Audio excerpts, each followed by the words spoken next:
you. Good afternoon, everyone. Thank you so much for joining us on this very warm, lovely June afternoon. My name is Sue Carter and I'm the Senior Qualifications Manager here at Pearson EdExcel. I'm really delighted that we've got Kate Williams with us today to deliver our Encouraging Progress Through Enjoyment network to you all. Kate is one of our credible specialists. I will be in the background answering your questions as much as I possibly can while Kate is going through the network. But without further ado, thank you, Kate. Hello, everybody. Good afternoon. As Sue said, on a sunny day, so well done for coming in and attending this rather than being outside. Thank you for being here. So yeah, encouraging progress through enjoyment. My big thing is trying to get students to enjoy maths and to enjoy my lessons. I'm a big believer that if a student enjoys a lesson, they will then progress, and that's where progress comes from.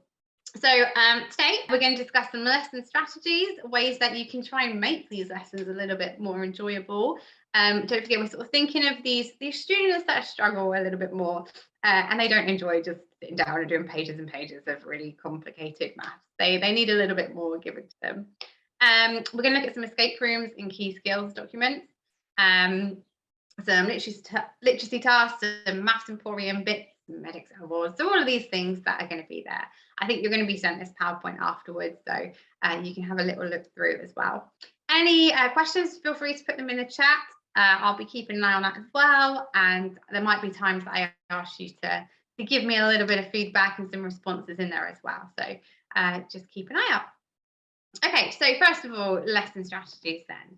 So we're thinking about trying to make our lessons engaging.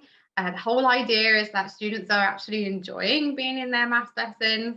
And like I said at the beginning, hopefully this will then link to them making progress. I've taught in lots of schools now, and I normally volunteer to take the lower sets. I prefer taking the lower sets. I know most people tend to go for higher sets, or you might be given a mixture at your school. But I really like the challenge of students coming in saying, "Oh, I hate maths." I really enjoy turning them around and getting them to try and enjoy it a little bit more. Even if I can just get a little bit, I'll take that. But some of them turn it around and actually end up loving a bit of maths. And you do see notable progress with that. They want to come into your lesson, they want to do well, and they want to achieve. So let's think about how we can make the lessons a little bit more enjoyable for them. So routine, I think in any maths lesson, I think a well-established routine is key, particularly perhaps with these lower sets. So we would suggest that starts with some form of starter. Key stage 3 students, I think you could vary a little bit more, and I'll talk a little bit more about this in a bit when we talk about the key skills documents. But you could have a certain starter on a Monday, a different one on a Tuesday, one with shapes on a Wednesday. How many maths words can you name beginning with the letter P on a Thursday? You can vary it a bit. At key stage 4, you might be a bit better off having something a bit more consistent. So for example, core bit maths 5 a day, they're great. There's some sort of grids out there that look similar, and you could have one of those each day on the different areas in algebra 1 and number 1. Starter for 10, there's all different ones out there, but for key stage 4, I would probably recommend something which they know what it's going to be each day. It's just going to be different questions. Getting that routine in there. They know what to expect as they come through the door, and equally they know your expectations as well, what you expect them to do. They can sit down, they can get started, but just as important as doing those questions is then you being able to talk through them having a green pen or whatever colour they might use to annotate and correct and fill in any gaps. From the starter, obviously you're going to have some form of teacher input. For these lower sets, you don't want to be just speaking at them for ages, they're just going to zone out, but equally you don't want to be talking super fast that they don't understand a word that you've just said. So that's really important to get that teacher input right as well. You want lots of sort of checking in with them. Do you understand that? Can you repeat that back to me? Challenging why when you ask them the question, why have I done this? What's this for? Keep asking why. Maybe you can try some questions together as a group. You might follow sort of an I do, we do, you do system. So you show them an example, you do one together, then it's their turn. I would advocate having some form of independent questions in every lesson, but by independent, I mean absolutely no questions from them to you. They've just got to try it on their own in silence, as though it were a test. They've just got to give it a go. So many students in lower ability sets or classes or students that struggle, it's just giving it a go. That's the biggest hurdle. Once you get them trying something, then at least you can work with that. So you just need them to have that confidence to do that. So I would recommend just sort of 5 minutes in each lesson. Right, this is the time. You don't ask me anything. You just try. From that, you can then move on to independent work, but where you can have some chatting going off. You can have them asking questions, maybe some paired work, maybe some group work, maybe a few different tasks that you're going to have there. You might want to break down the tasks a little bit more with students that struggle. So break them into just some smaller chunks rather than, I've talked for 5 minutes, here's 40 minutes, get working. I would break it down into some smaller chunks as you go. Then a summary of the lesson. So there's loads of plenaries out there. There's loads of great ones. There's like, write a little tweet, leave a post-it note on your way out, do a little mini quiz. And some are great, but I think some can just be a bit of a tick box. What is it actually achieving? I think with these students, you really want them leaving the lesson knowing what they've done. Can they just summarize what they've just learned? Or have they done all that work? Yeah, it looks great, but actually I've completely forgotten already what we've just done. What's that again? What's that called? What have we just done? So can they somehow summarize that when they leave each lesson that you do? In terms of routine as well, you could have sort of a termly routine. So do you start each term with sort of a pre-test of the topics that they're going to be seeing that term, and then do you have a post-test at the end? Maybe you want some sort of routine like that in place just for them to get to know how it works and what's going on. I quite like doing that because in the pre-test, they know it's not a test to necessarily worry about. It's just a chance for them to see, right, this is what we're learning this term. Yeah, I don't know that. Or, oh, I sort of know that. This is what I need to brush up on and be better at by in 6 weeks' time, for example. If you've got any more routine ideas, ways to sort of settle the students, help them just get in that routine of maths that you find helps, then please just ping it in the chat so we can all see. Next thing, resources. I have done a previous network event on resources, if any of you saw it. I'm a big fan of resources and manipulatives. Lots of people think they just end in primary, but I'm sure lots of you have maths department cupboard full of stuff that just never gets used.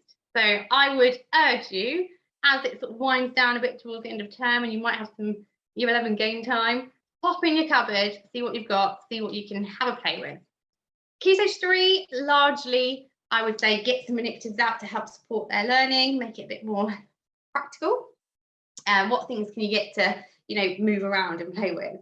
At Key Stage 4, you might want to be looking more at just how you can make the learning a little bit more practical. So this is a great time of year for a maths relay. If you've never done one, go test it out. You know, you could have a whole worksheet of questions that you're planning to give to your Year 10s, for example, over the next coming weeks, where currently they'll just be sat at their desk doing those questions. Well, why can't you put them into groups, chop those questions up, have them in teams? One person in the team is sat at the other end of the field with the answers and the questions. The rest of the team have to take a question, run, answer it, bring it back, get it marked, go again, next one. Just ways to just make the lessons a bit more enjoyable and engaging for those students that just currently aren't the biggest fans of maths. Other ways that we could try and do that without making too much work for ourselves as well, because I am aware that, you know, some of these extra things take a bit more planning and a bit more time. You know, you could get them to do little presentations maybe where they have to present a topic to the rest of the class or to a different class. I think, you know, that if they can teach something themselves, that's going to show that deeper understanding, and quite often they enjoy putting those little presentations together. Envelopes. If you've got, again, a worksheet or a series of questions you're planning to do with your class, and you know it's going to be a bit of a battle for them to get through the amount of work you would like them to get through, chop them up, put them in an envelope, write the name on it, give it to them, and it transforms the lesson. Suddenly, these questions that were going to be a right old task to do are now super exciting because you're working your way through your envelope. You're taking one, you're doing it, next one, getting it in. And you could do it that they stick them in their books and do each question, or they write their answers in their book, in which case you've got that envelope you can then save and use again. So it's a bit of work to begin with, but once you've got those envelopes and questions, it helps. And it amazes me how much sticking questions in an envelope, they don't seem to realise they're exactly the same questions, they're just cut up and in an envelope. But try it if you haven't tried it before. If your school has iPads or any other form of technology, I quite like to, if you're using worksheets or different activities, QR code them. I'm a big fan of a QR code. Stick QR codes around the room. They can go and scan the different codes. They could be in a certain order, maybe. They have to follow a certain route, or they could just go wherever, scan the codes and answer the questions or do the tasks that you're going to set them. It's all about just jazzing up our lessons slightly to make them more engaging, to get this enjoyment there and hopefully link to that progress. Again, any other ideas of resources that you've used before, that you want to share with the rest of us, please do. Please use this chat, please tell us. I always like to explore some new ones. If you want more on resources, then I think there probably is a recording of my previous resources chat, if you wanted to have a little look at that. Okay, the next thing is flexibility. I'm sure we've all had those lessons. We've got it planned, we're ready to teach it. We start talking to the students, and then we're literally looking at a sea of just blank faces. This is not gonna work. We do not understand what on earth you are saying. So what do? Do you battle on and keep trying, but they're just getting more and more lost? Maybe behaviour is starting to slip a little bit because they just really don't get it. Maybe you scrap the lesson completely, but they still need to know this stuff. So it's about being a little bit flexible. Can we preempt these topics that might cause a bit more problem than other ones, a little bit more difficult?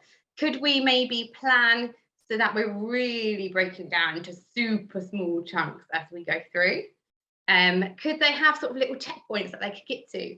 With students that struggle, you know, going through a whole hour's lesson and maybe not getting anything right just is so demoralizing. Can we break it down to small chunks? Yes, we've got that bit, that's great. Okay, you might struggle on the next couple of bits, but we can do these chunks. So just see if you can preempt that at all.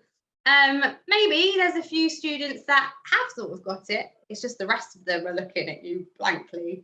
So can you employ like a lead learner situation? Could you put them into little groups, have a lead learner in each one? Sometimes the students seem to do it in their student language and it goes straight in.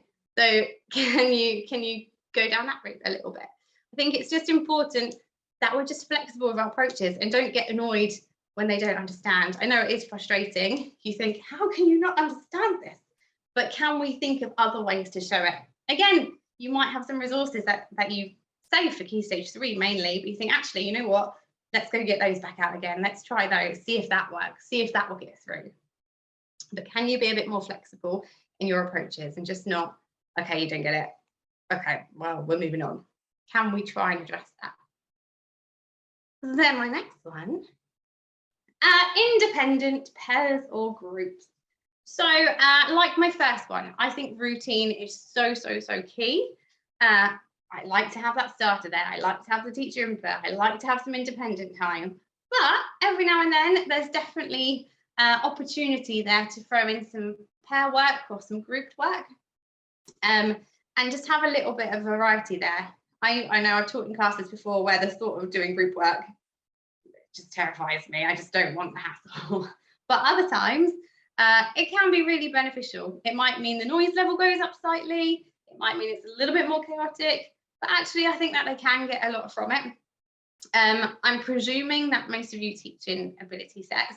But obviously, if you're in mixed ability, then that can have a real advantage because we can mix the abilities together with confident students and not so confident students. Things that they could do in pairs or groups, think like projects. Again, maybe a project that could lead to a presentation or some form of display.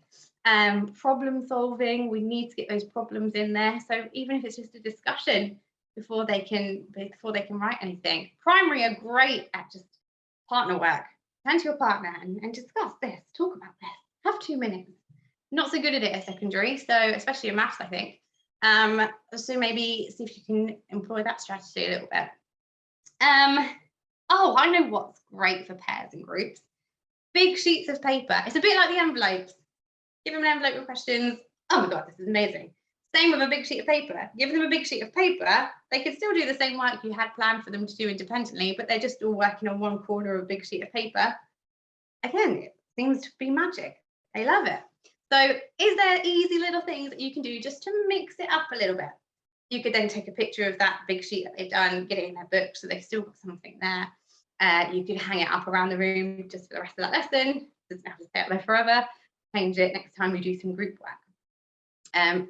Different ways just to say, just change things up a bit. Keep it exciting if you can. Again, try and make them enjoy the lesson a little bit more. If you have any more group work ideas, obviously ping them in the chat, please let me know. There's obviously loads more things you can do out there. Just thinking of things you can fit into lessons quite easily. But there's lots of nice projects and things that you can have. Just going to check the Q&A. Oh, let's have a little look at what's going in the chat now then. Numeracy ninjas for starters. Oh, tarsiers. Yes, tarsiers. I love a tarsier. Yeah, again, great for pair work. And again, if you, you know, print it, maybe laminate it, cut it up one time, then it might take a bit of time to do initially, but you've got that, and over time you've got all these resources you can just pull out the cupboard and use. You don't need to put any more extra time into them. Yeah, nice.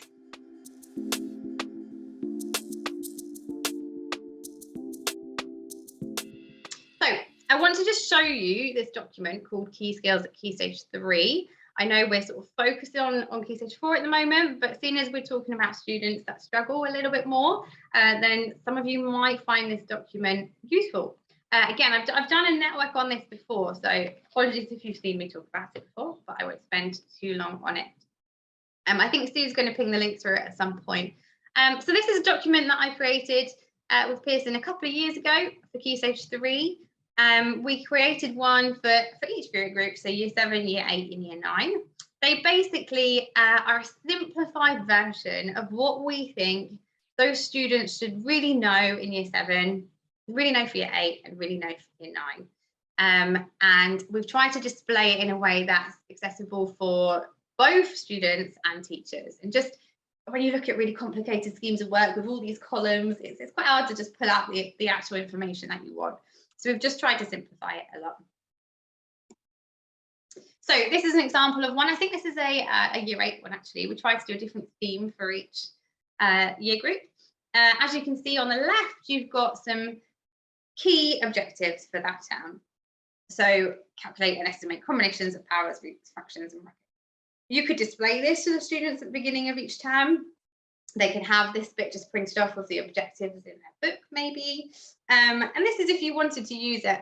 So you can obviously use it for Key Stage 3, which was the main intended purpose. But if you've got students in Year 10 that are really struggling, like I say, you might want to dip into this because these are key strands, key areas that we think students should know from Key Stage 3. So if they're not really ready to access the Key Stage 4 material, then you might want to use this as a bit of a stepping stone, or use it as a starting point, and then if they get that, great, then you can top it up a little bit more. On this document as well, you've got these different links. So you've got a link to some starters, some suggested starters. Again, because it's Key Stage 3, they are a little bit more, a bit of this, bit of that, bit of this, bit of that. And as I said a minute ago, I think Key Stage 4, the same sort of one each day might be a little bit better. There's the Get Hands-On link. That's to a link to resources and manipulatives, because of course I love those, they will be there. Just some ideas that you might want to have a little look at. And then you've got this link down the bottom with a thumbs up and a thumbs down about mastery and support. So I just want to show you that a little bit more. If you click on this link on these documents, there's some suggestions for mastery, but if you're using this at Key Stage 4, if they've mastered this, your next step would then to be to access that Key Stage 4 curriculum more. So this might not be so relevant. The intervention bit at the bottom, though, is what you might want to have a little look at.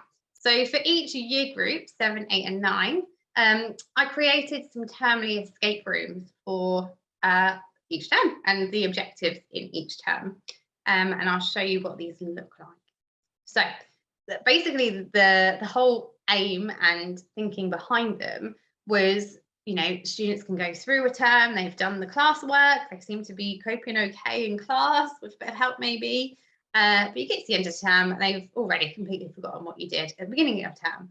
So is there a way, quite a fun, engaging way, that we can get them to recap those termly skills at the end of the term, each term? So we thought if we try and do it a bit like an escape room, so each room is an objective from the term, and they have to show that they've understood that objective before they can escape the room and escape the term effectively, and then start the next one.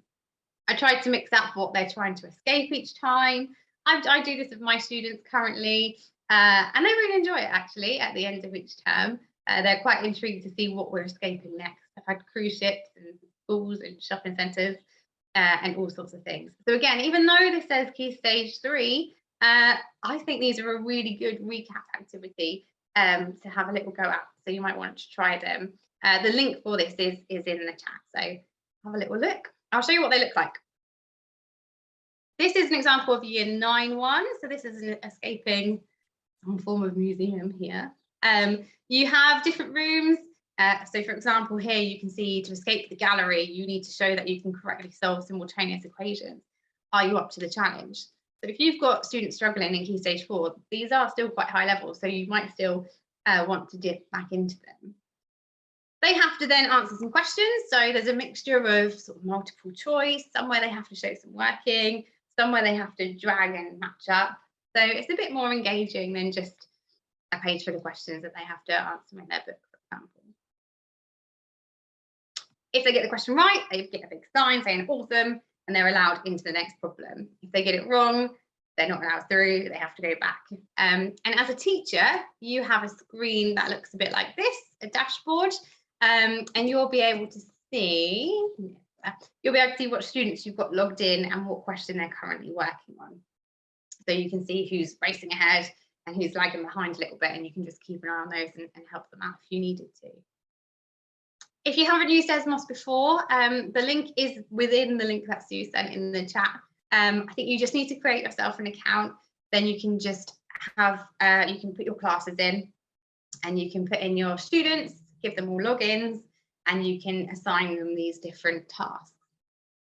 When you go in to each one, you can also have these options as well, which I think are really handy. So you can anonymize the students. If you're displaying it on the board, students might not like to see their names up, who's ahead, who's lagging behind a little bit.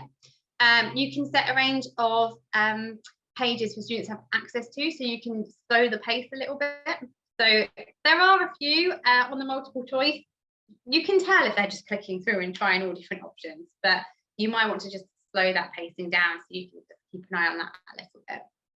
The pausing one's really good. If you press pause on your computer screen, it will pause all of their screens. So if you can see people having to have quite a few attempts, or maybe you're getting quite a few people asking you for one, you could pause it, do it together on the board, or do some examples. Remember, this is like a recap of the term, so give them a little bit of info. They might want to go look back in their books, and then you can continue and unpause it and they can back on. But, you know, using this in Key Stage 4, if you're not following this key skills document as such and the scheme of work, you could maybe just use this as a tool at the start of a term, see what they know on this one, and then pull out any bits that you need to do a little bit more extra work on. But that pause function is really handy. All the students need to do is they'll get given a code. They just have to type in student.desmos.com, type in the code, and then they can join it straight away. What I would think about, though, I'm just going to go back to here, is would you do that as an all-student thing? Obviously, it does require computers. It could be a homeworky thing, but you can't necessarily keep an eye on it as such if it is done at home, but you can see their progress. Would you do it during lesson time? Would you do it all at once, or maybe just have a little group of students go and do that? Again, can we mix up these day-to-day maths lessons? How can we make them more enjoyable? maybe once a week they go and do a bit of an escape room. Could that be something to just mix it up a bit and make it a bit more enjoyable for them? Let me just check the chat. I haven't missed anything. Okay, so I've got a question there. What can we do to make it more engaging for SEN pupils? I'm hoping that all these things that I'm saying and suggesting will make it engaging for all sorts of pupils, SEN or otherwise. I think just slowing things down, breaking things up step by step, having this routine, having this structure, trying to make things practical when we can, having these different things that we could do in terms of independent tasks, group tasks, paired tasks, and for example, now this escape room, computer tasks, varying the way that we teach a little bit, I hope will make it engaging for all students.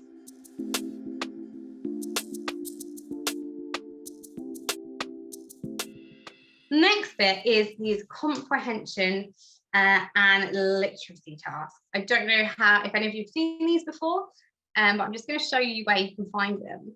So firstly, to find them, you need to go onto the Emporium. If you are not signed up to the Emporium yet, then make sure you get signed up to it, because it's got so many resources on there, which are great. So please do have a look. If you are already a member, you've already signed in, it's free, then you might not have been into this cabinet just yet. So there's a cabinet which says DE&I literacy, so that's diversity, equality and inclusion and literacy. Within that, you've got these two other cabinets which say comprehension tasks and famous mathematician posters. Let me just show you what they look like. So the comprehension tasks, they look a little bit like this. They've got them for each year group, but they're designed to sort of do per term, really. And it's up to you how you want to do that. It says on here, like, they're designed to take 15 to 20 minutes. So it could be a starter activity, could be a plenary activity, it could be your bulk of your lesson in between, or it could even be done in a tutor time sometime. Make maths the focus, literacy the focus.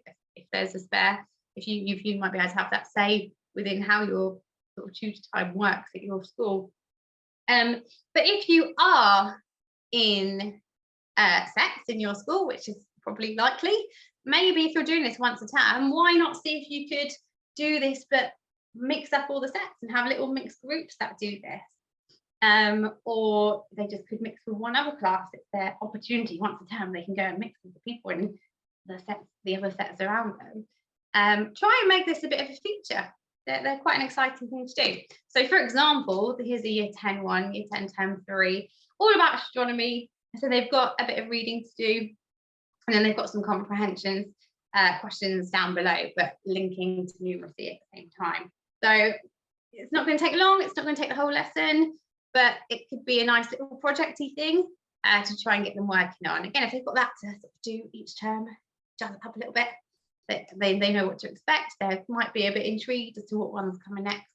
Also, if you're at a school that quite like a termly display, this could be quite a nice thing you could get there as well. You could get some student work on the walls, and it's going to change each term with your new literacy task and comprehension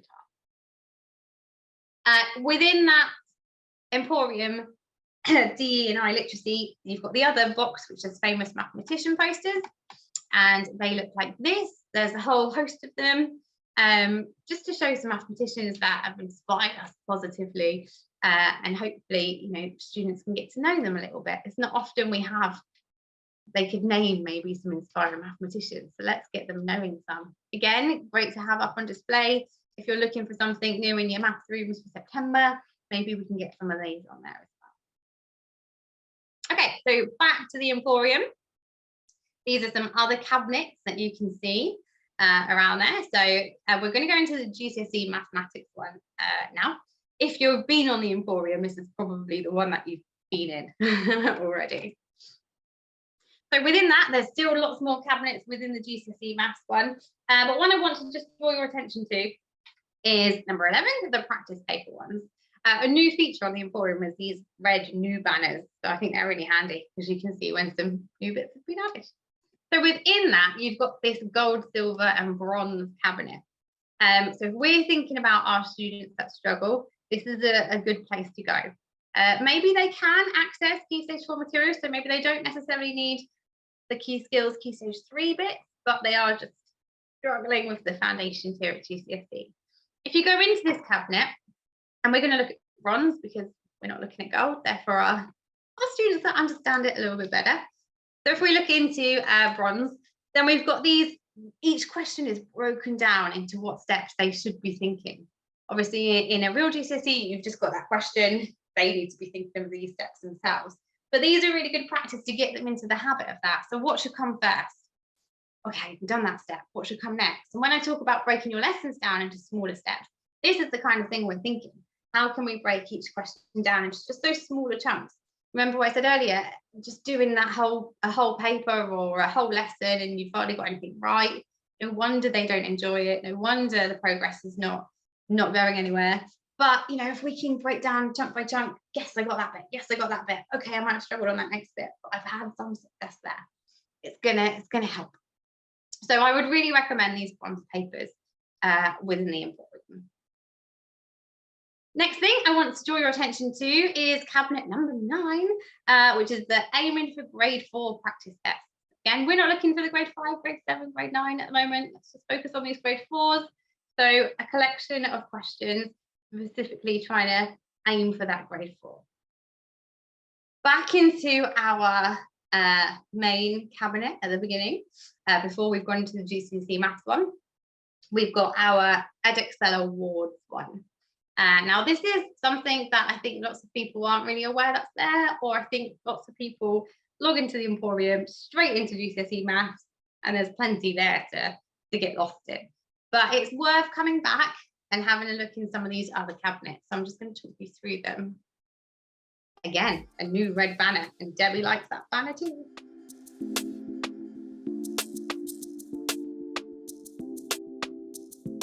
Okay, so within the Edexcel Awards folder, you've got an algebra one and you've got number and measure. So let me just explain a little bit what these Edexcel Awards are if you're not entirely sure. So these are, like it says there, a different way to help your students develop proficiency in mathematics. There are little standalone qualifications designed for students that maybe aren't quite ready for GCSE or are struggling on that way into it. Again, this is all about boosting enjoyment, aiding progress. So if we can give them some form of qualification or something they can do when they actually see themselves getting things right, that's going to be a massive confidence boost, then ready for the next step, which may then be accessing that GCSE material. So there's a lot there, and I think they can be really useful. Again, you'll be sent this PowerPoint, so I'm not going to read everything. You can have a little look through yourself, but you can be awarded with a pass or unclassified from them, so they can gain some form of qualification from them. They are also linked to UCAS points, the level 3 one is. So it's worth 3 UCAS points, so they can take that away with them.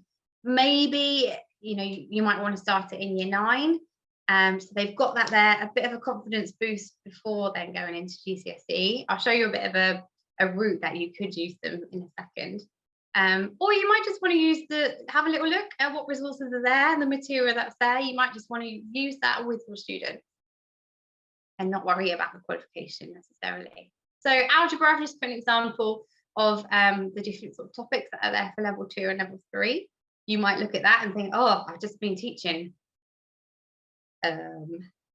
linear inequalities with my class. I could have looked at some of the materials that are here. So now you know they're there, you can have a little look. Number, again, the level 1, level 2 topics that are there as well. So like it says here, there isn't any rules with who can use them. So it could be at Key Stage 3, it could be at Key Stage 4. Some schools like to use them as like an awards maths club for the high attainers in Key Stage 3. You can start these in year 7, year 8. Or, you know, it could be more for students in Key Stage 4 who might be in danger of not getting a GCSE grade. Or it could just be some extra material alongside other bits that you're using. Or it could be for post-16, if any of you sort of do that. Here's an example just of a level 1, a number and measure one from level 1. So this is the first level. So basic, but for some of you, maybe that's what you need. Maybe this is the kind of resources that you're looking for your students. This is an algebra level 2. So here's just sort of a suggested pathway if you were going to just implement them from Key Stage 3. So you could do the level 1 in year 7, level 2 in year 8, level 2 algebra year 9, level 3 algebra year 10, and that would get some UCAS points then as well. Obviously, if you've only just heard about these and you won't teach year 10, you could, and if you've got students that aren't able to access that GCSE, you could start putting these in here now. Someone in the chat, how do you register the students for these awards? Is it the same GCSE and does it cost registration? I think I've got that as a frequently asked question in a minute, so just hold on for me. And Sue may be able to answer it, but I'm sure I've got that in here. There's some other resources for this as well. So there is like a dedicated awards website as well. You can have a little look through, and there's some more materials on there. There's workbooks that are provided as well. So again, that might be a nice thing to have in your lessons. Next page in the workbook. Students that struggle, I tend to find, like to see that they're completing something. It's pleasing to see when you're doing that as well. Results Plus you can use as well, and Exam Wizard. So it can all be used with Edexcel Awards. Thank you, Sue. Yes, there is a registration cost and same process to register. So go to your exams officer, maybe not at the moment, give it a couple of weeks when they've calmed down a bit, and you can discuss that. So just a few frequently asked questions here about sort of the time it might take them to do and what ones are available and who is in. So talked about those again. You can have a little read through this. Bring that back to that page. If you've got, let me just leave it on this page for a second, because if you have never seen these before or never heard of them, and like it says in the bottom there, if you've got any ideas of how you think you might use these qualifications at your school within your classes, do let me know in the chat. I'd really like to know. Again, obviously the first part of this network session was talking about how we can just our day-to-day lessons, how can we jazz them up a little bit? What could we do? The second part is sort of what resources are out there from Pearson that we can help you use and help provide for you, and how you could use those with your students. So if you've got any ideas or anything you've seen today and you think, oh, actually, yeah, that could be helpful, I could do this with it, then please do let me know in the chat. Okay, I'm just going to ping back to my Emporium page. Ignore the arrow pointing to Edexcel Awards. I just wanted to ping you back to this page. So another couple of cabinets that you might want to have a little look into, and I haven't got all the pictures and things, but I want you to go away and have a little explore if you're interested. It's also the entry level certificate box as well. So this is designed as a 1 or 2 year course for learners, either as a route into GCSE or for those, again, who aren't really able to attain a GCSE at foundation tier. So again, there's lots more resources in there that you might want to have a little look into. Same for functional skills mathematics, so the cabinet next to it. Again, aiming for our students who are struggling a little bit more, have a good look in there. And if you are interested in how you can use these qualifications a bit more with your learners, then there is another network on this in September. So keep an eye out and sign up to it as well. Right, I'm just going to ping to this end page here and see if we have got any other questions. And I went fairly quickly through that, so please do ask me. I've got one here. My earlier course on Key Stage 3 resources and manipulatives. Sue is on it. She'll send you a link. Yes, that is a whole hour of me talking about stuff. And I've got some examples there that you can use. I'll give you some now for free. Sticky notes will be your best friend. Padlocks, they're great. Nappy lids. You know the plastic lids that are on nappies? They're great. You can stick them around your room, or you can stick them on sheets of paper, questions on top, answers underneath, or questions, QR codes. Save up your nappy lids, people. Ask them the staff room and you can get plenty. Let's have a look in the chat. We've got some more coming through. Yeah, nice. Okay, so somebody there in the chat, Debbie, not necessarily registering students for exams, but can still use these resources for skills checks family. Yeah, so you could maybe use those as a skill check, and then you might want to have a go at using one of the Desmos escape rooms as a little skills check as well. Or you could have one at the beginning of the term, one at the end of the term, and you could have play around with a couple of different ways to mix it up for the students and make it a little bit more enjoyable. So the one that students who lack an interest in maths.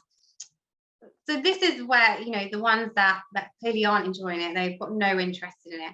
I think students aren't going to have interest in it if they find it really difficult and they're forever getting things wrong. So I think it's down to us to try and make sure that they've got some stepping stones in place where they can understand something and they can start to get something right.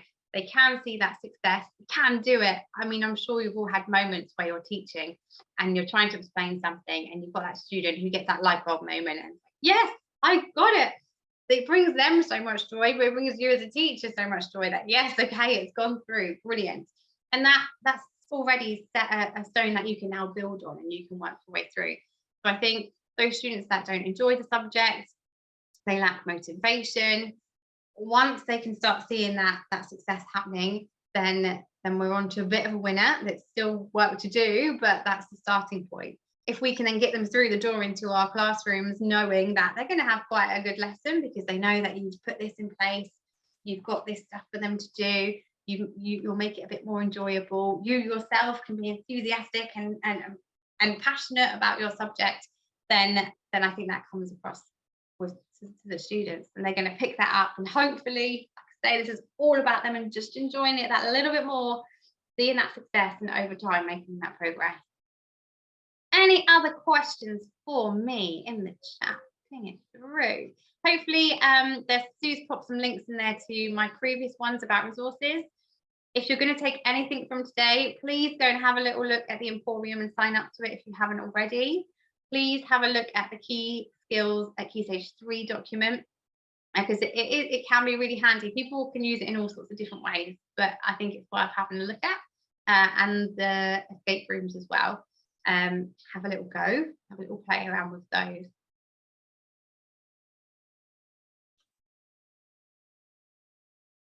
Okay, thank you, Mervyn, for your question. Yeah, agreed. You know, if they can get these number skills at Key Stage 3, they're fundamental skills that you can take into GCSE. So looking at below those, that's when I would dip into these Edexcel awards.